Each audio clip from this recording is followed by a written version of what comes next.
Bom dia, salve Maria. Aqui vos fala Dr. Yuri Maria. E hoje é uma continuação daquele outro vídeo sobre o cânon 2314, que eu acho que deveria ter feito um adendo, que surgiram algumas questões. Inclusive o povo da tese que levantou essas questões.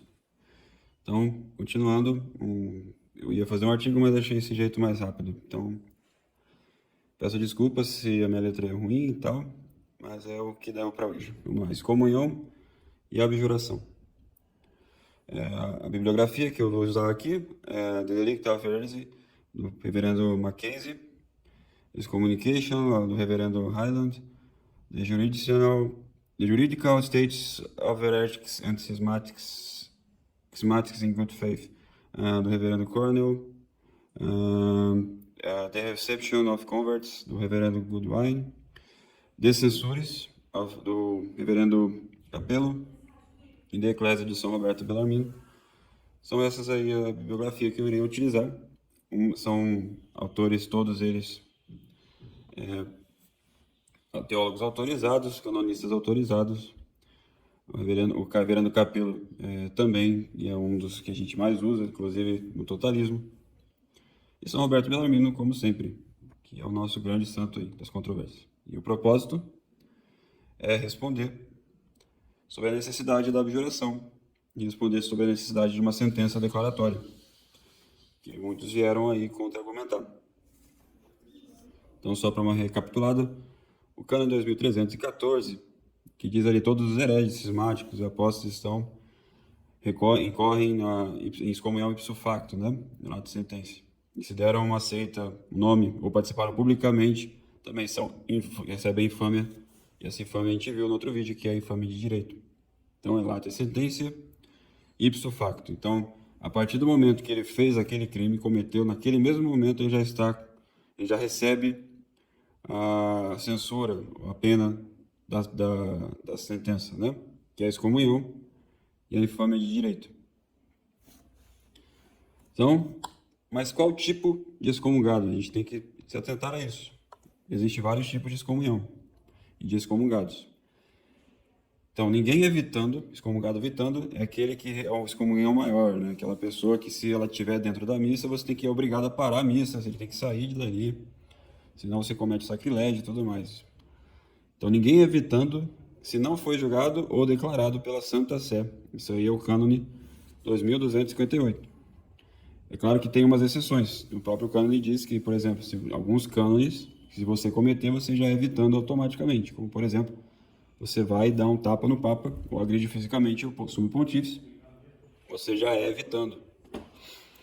Então, o que eles são, esse tipo de excomunhão aqui? Eles são excomungados tolerados, ou seja, excomunhão menor. E a gente vai ver qual que é a diferença de um para o outro. E também eles não são declarados, pois só uma autoridade pode fazer isso, uma declaração de que eles sofreram a pena lá de sentença. Então eles são excomungados, tolerados, não declarados, pois só uma autoridade pode fazer a declaração. Inclusive a gente vê muito tesista, eles não são declarados, eles não são declarados. Não houve uma declaração da igreja, eles queixam muito disso, né? Então, vamos aqui aprofundar o que é não declarados. O que seria não declarados? Eles não receberam uma sentença declaratória, mas eles já estão condenados, cometeram o crime. Então, quem que condenou eles? A lei, a própria lei.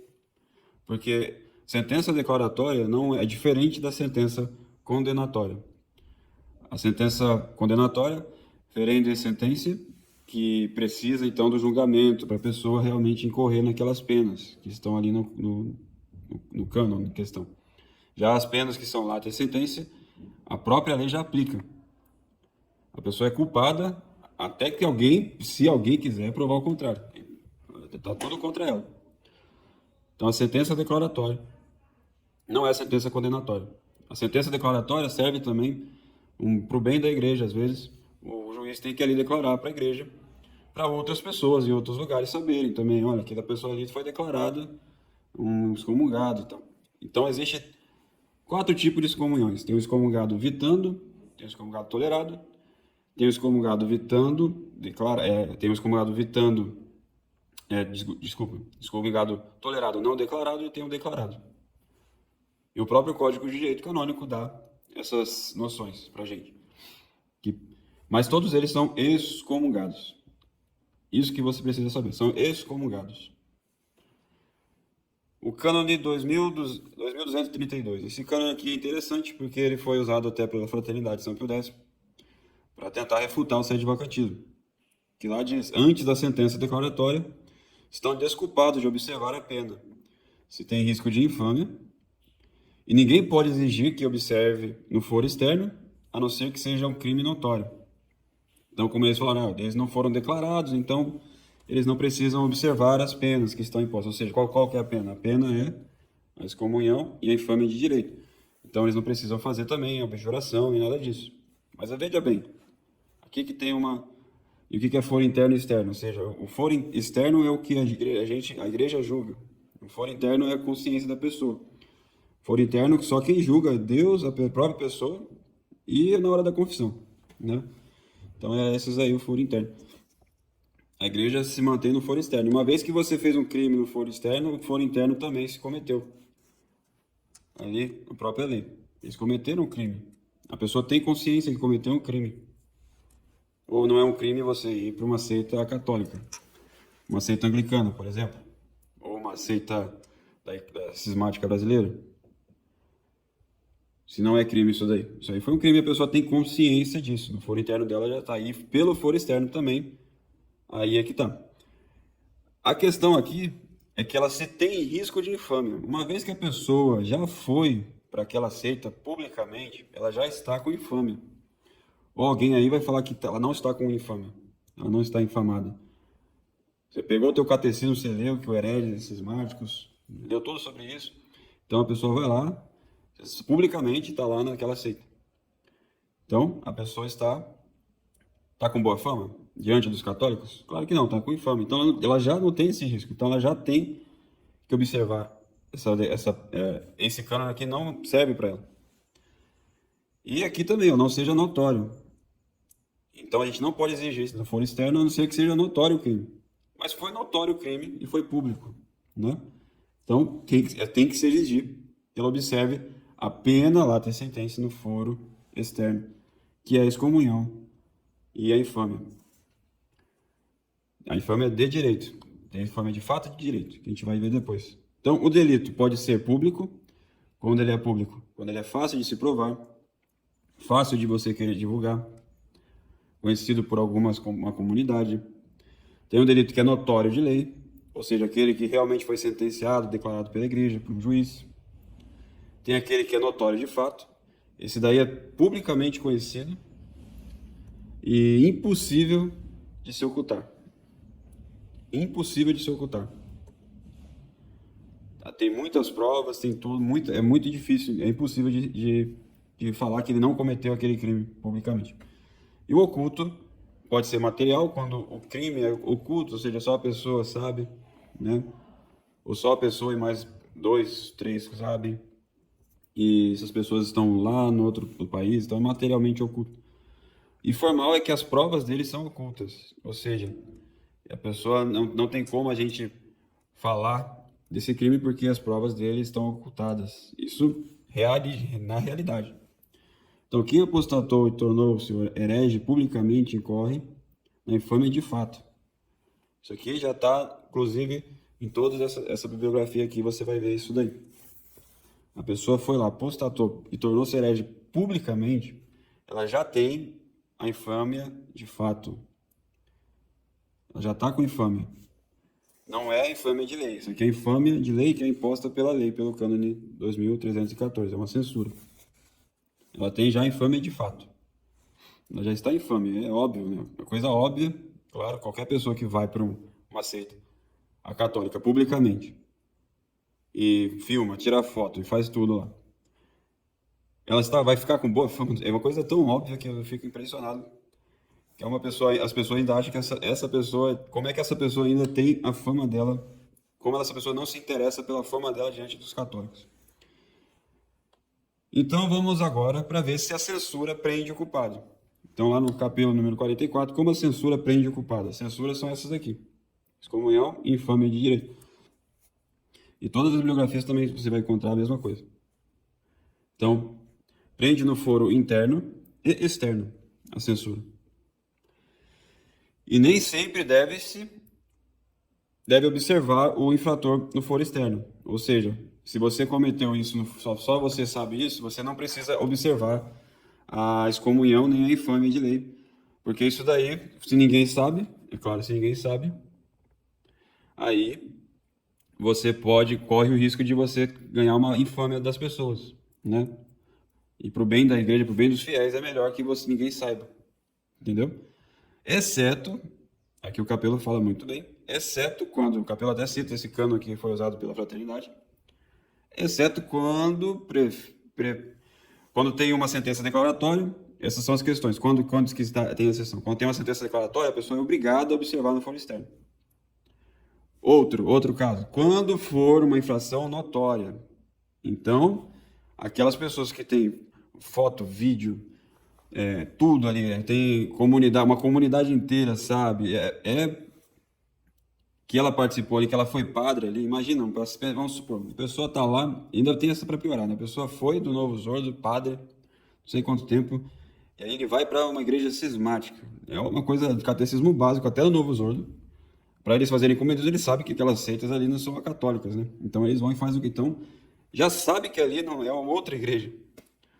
E eles vão para essa outra igreja, se aderem a ela publicamente, foto, vídeo. Impressionante. Então essa infração deles foi notória. E quando pela infração já há infâmia.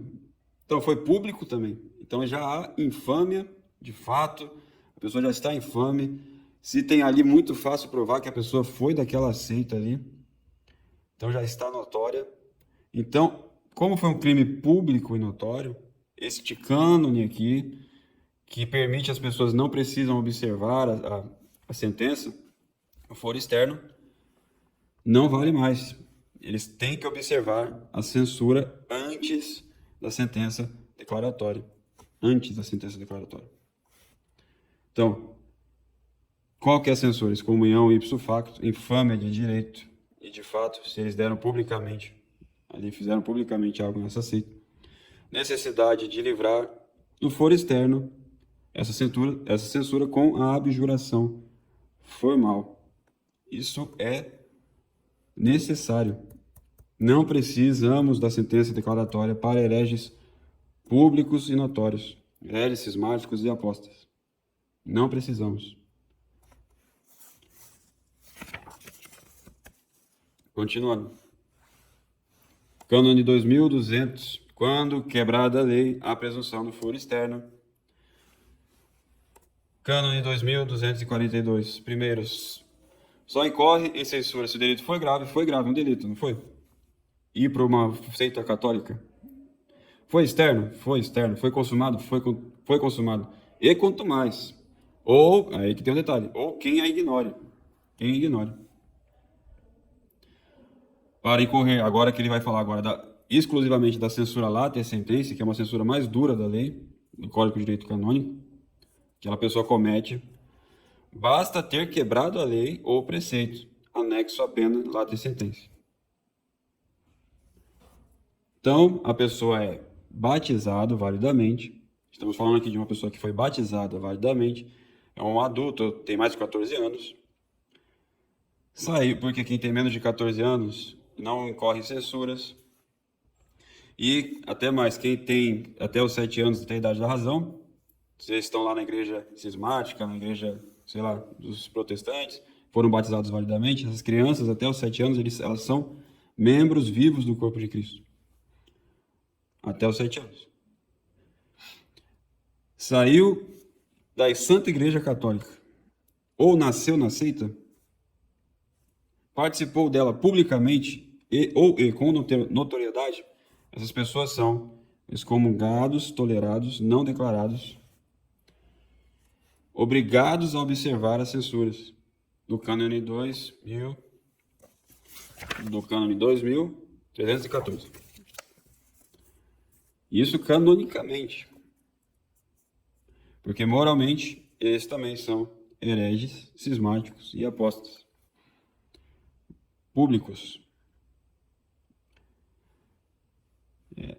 Não faz abjuração formal, então a pessoa chega aqui no sede de vacantismo e não fez a abjuração formal, essa pessoa aqui, né? Ainda é considerado excomungado e infame. E todas as consequências disso. Cânone 2260. O excomungado não pode receber sacramentos. E depois da sentença declaratória ou condenatória, então aqui ele está falando, ó, o excomungado não declarado não pode receber sacramentos. Aí depois da sentença declaratória ou condenatória, nem sacramentais. Então, se você sofreu ainda a sentença declaratória, você nem vai poder receber os sacramentais da igreja. Ah, mas ele recebeu o sacramento, é ilícito, é um pecado. E, para piorar também, a confissão que ele fez, a confissão que ele, essa pessoa aqui que não fez a abjuração foi lá no padre e fez uma confissão, ela é inválida. Inválida. Porque falta a disposição. A disposição para quê? Para realmente fazer o que a igreja pede quando você vem de uma seita dessas.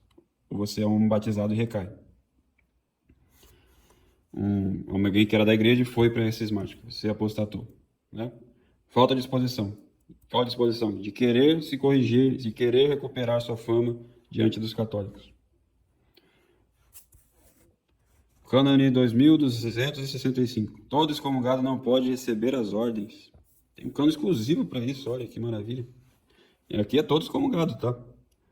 Não só os declarados, não declarados, todos. Tem muitos mais outros cânones.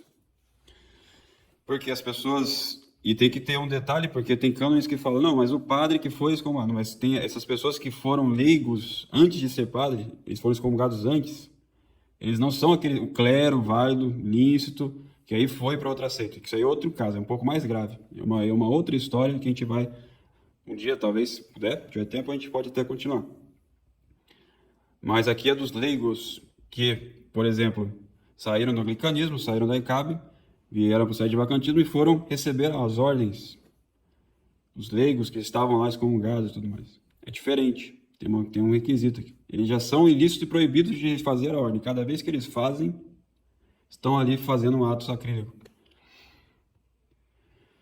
E por que isso é importante?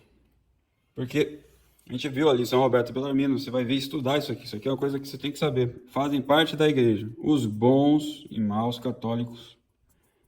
Então, também os maus católicos fazem parte da igreja.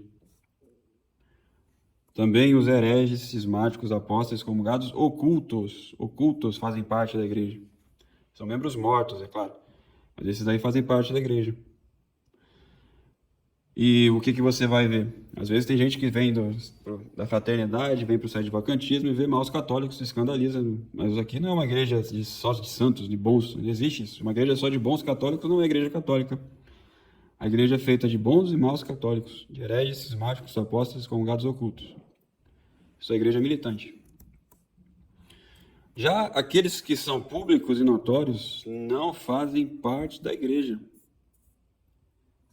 São membros mortos separados da igreja. Quem separou? Eles mesmos se separaram. A partir do momento que o coração dele, que é a heresia, se manifestou na boca, ele mesmo se separou.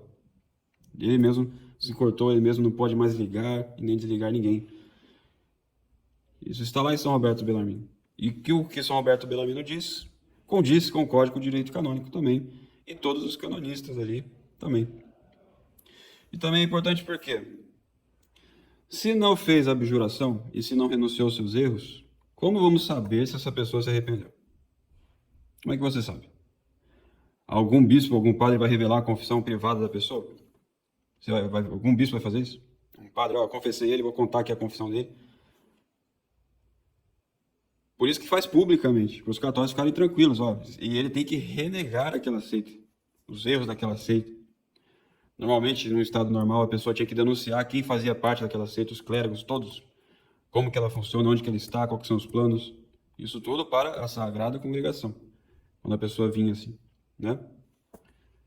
Porque o perigo de infiltração é enorme, se você não exige dessa pessoa aí, pelo menos esse documento. E a abjuração formal é um documento necessário, um documento muito bonito. É um documento de um verdadeiro católico arrependido, que odeia aquela seita que ele participou, que enganou ele muito tempo. Se um dia alguma inquisição superior declarar,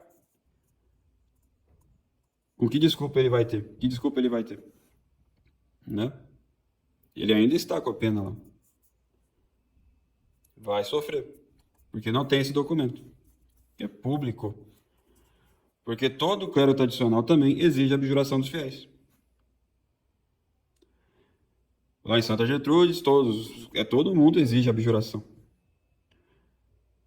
Como assim não é preciso abjuração? Essa é uma coisa nova no sede vacantismo. E ainda para piorar, porque esses que correram no cânone 2314 e não fizeram abjuração, por que eles agora exigem dos outros? Por quê? Você que fez a abjuração com essas pessoas aí, Frei Diabo, Frei Pedroca, o outro aí um padre aí, vocês que fizeram a abjuração com eles, vocês fizeram uma palhaçada, porque para ele não precisa, segundo ele, né? Mas não é bem assim, a Igreja Católica não é assim. Antes que fala, é um leigo ensinando, não é um leigo ensinando, aqui ó, são todos esses aqui que estão ensinando, isso aqui que eu estou te falando para todos vocês. E eu não remendei e costurei. Todos eles falam a mesma coisa. Vai, pega esse aqui, pega esse. Notório e público, tem que observar a sentença. Um herege, isso aqui é uma outra questão do que eu vi esses dias aí, que precisa de sentença declaratória. Os tesistas confundem sentença declaratória com sentença condenatória. E é impressionante. A gente defende que um herege, ou seja, o pecador herege, não pode ser eleito papa. Essa é a defesa do totalismo. E existe a diferença do pecado de heresia e do delito de heresia. É uma coisa canônica. Que isso aqui é para outra história com relação a clérigos, que é a coisa mais grave ainda. E pior, não ficou melhor para eles não. Então, isso é o fim. Né? Só um adendo, que o pessoal fala que, mas aceita novo Zordo. E aí é que tá. Um leigo que vai quer sair de vacantista, que sabe das coisas, que posta foto, que é uma pessoa muito memorável no sede de vacantismo, pessoa de muita boa fama, responsável pela missão. De um dia para a noite, publicamente, ele participa de uma missa filmando, fazendo várias postagens e tudo mais. E ele, então, retorna ao sede de vacantismo. Então, o que é o sede de vacantismo? A gente reconhece que esses que estão aí são uma seita católica, esse novo Zordo aí. É uma seita católica. A não ser que você seja tesista. Os tesistas, sim, dizem que eles são da Igreja Católica. Então, como é que pode, né? O que é uma seita católica? É uma seita que está contra a Igreja Católica. É a verdadeira. Eles não têm a missa. A missa é diferente, os sacramentos são diferentes, né? A maioria deles. A moral deles é diferente. Já estão aceitando até bênção de gays. Que barbaridade. Isso aí não é uma seita católica. Eu quero ver que me prove que isso aí não é uma seita católica. Mas é claro, ela não foi declarada. Não foi declarada. Por isso, como ela não foi declarada ainda, é que a gente presume que essas pessoas que estão no Novo Zordo estão enganadas. Estão ali enganadas. Presume-se. Mas a partir do momento que você veio para o sede de vacantismo, você reconheceu e tudo mais, que não são papas, você voltou para esses cismáticos, você foi para uma missa que reconhece eles como papa da Igreja Católica, qualquer bispo sério iria exigir pelo menos não uma abjuração formal, no mínimo uma abjuração informal, no mínimo que você declare publicamente para recuperar sua fama nos católicos. Você fale de João 23 para cá, nenhum deles é papa. Tudo herege, aquela heresia do conciliábulo do Vaticano II. Estão no erro. E tudo aquilo que Monsenhor Dolan, Padre Secado e muitos outros sedes vacantistas dizem. Né? O Monsenhor Dolan, inclusive, fez até uma declaração que está lá na internet sobre a declaração sobre o Novo Zordo. E ainda tem mais, ainda podemos discutir se realmente não foi declarado, porque o Monsenhor Tuque, que é vigário apostólico, ele realmente declarou a sede vacante, um documento lá de Munique. Só procurar aí. Digita aí, tem lá a declaração de uma autoridade, de uma pessoa que tem poder de jurisdição superior, e é vigário apostólico. Então é isso, salve Maria. Bom dia a todo o povo católico da terra de Santa Cruz. Essa foi a aula e um adendo sobre aquela última aula do Cânone 2314. É preciso fazer a abjuração.